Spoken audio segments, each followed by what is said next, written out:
Players Championship 2023 was great, especially for Shaun Murphy, who hadn't had a title for 3 years. For the others, not so much. This time, he never looked like losing, almost had a 147 break, 11 centuries, and deservedly became the champion of Players? Players Champion? Well, I've always thought it's a weird name for a tournament. Let's start with crazy flukes and funny moments. Robert Milkins, with his normal service, playing a wild safety attempt and getting a wild fluke.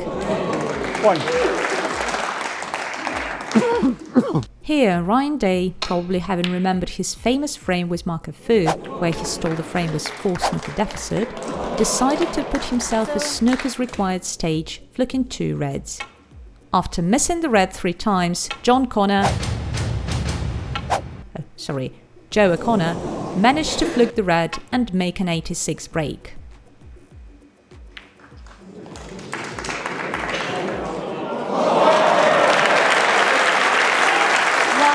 You can see what Carter thinks about it. Although Carter wanted to put the cue ball behind the pink, the black had other ideas. Very lucky shot. Today it's my day and I'm delighted. Anything he touched the last couple of tournaments has turned to gold. This shot isn't an exception.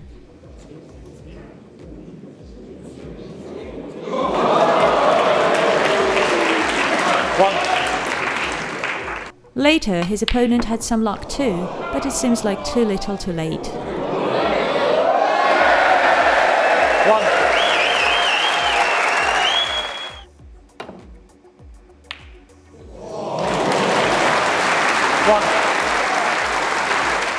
Mark Allen found his ability to have fun even trailing 3-1 and not playing particularly good. Mark Allen 85, stroke almost 6, frame, Mark Allen. We've seen exhibition positional shots of the jaw, but I can't recall having seen this of 2 jaws.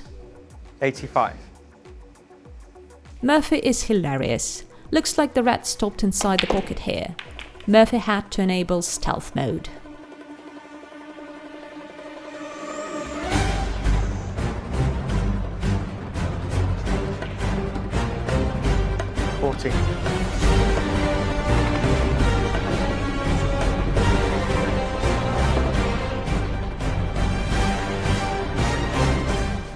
Even the crowd thought he made it, but unfortunately he missed the 15th red on the way to a maximum break.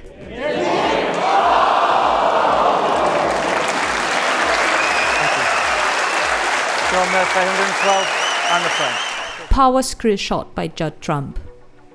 From this camera angle, you can see Judd's weird aiming style.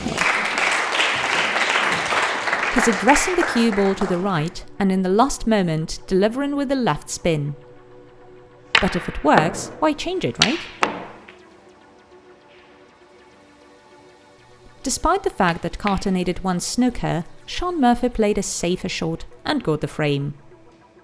Shaun Murphy 40. It's not always about the attack. Kyren had slim chances of coming back in this frame with 12 foul points required. But this shot is so difficult to judge, it had to make the list. You need to apply the right amount of backspin to the cue ball so that by the time it reaches the red, backspin becomes stun and the cue ball drifts behind the black beautifully.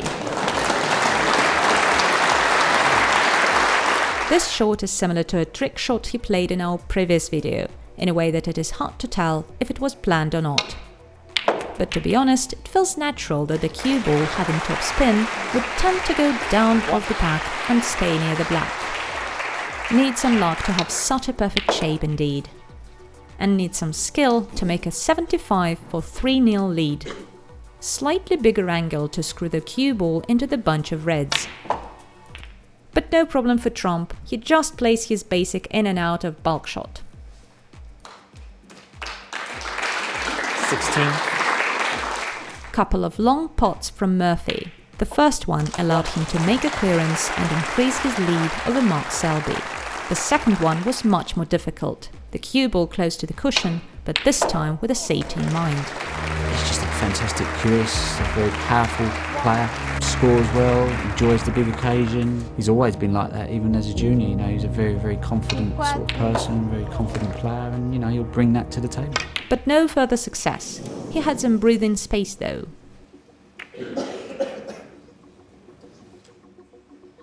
Another clever shot, this time from Judd Trump.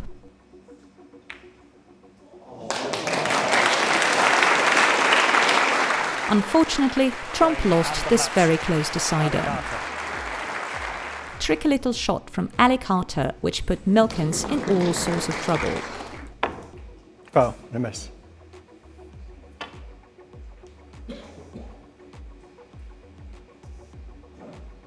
Foul, And with no a miss. third unsuccessful escape attempt, the ref didn't call a miss.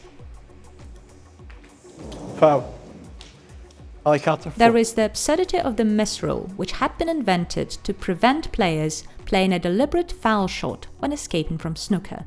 But nowadays, players play the shot over and over, it doesn't matter how difficult the snooker is. And it shouldn't matter according to the rules. If you make an honest attempt, miss shouldn't be called, that's it. From this view, it looks like Luca's got nothing to go for. But he finds a very clever option. He played the red of another red. Great idea and well manufactured. 7. It worked out nicely. He made a 99 break from this. Luca Brecel 99 on the front.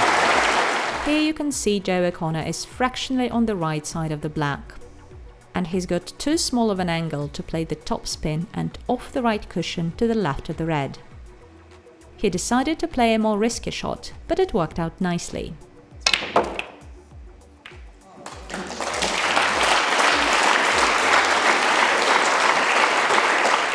And he got rewarded.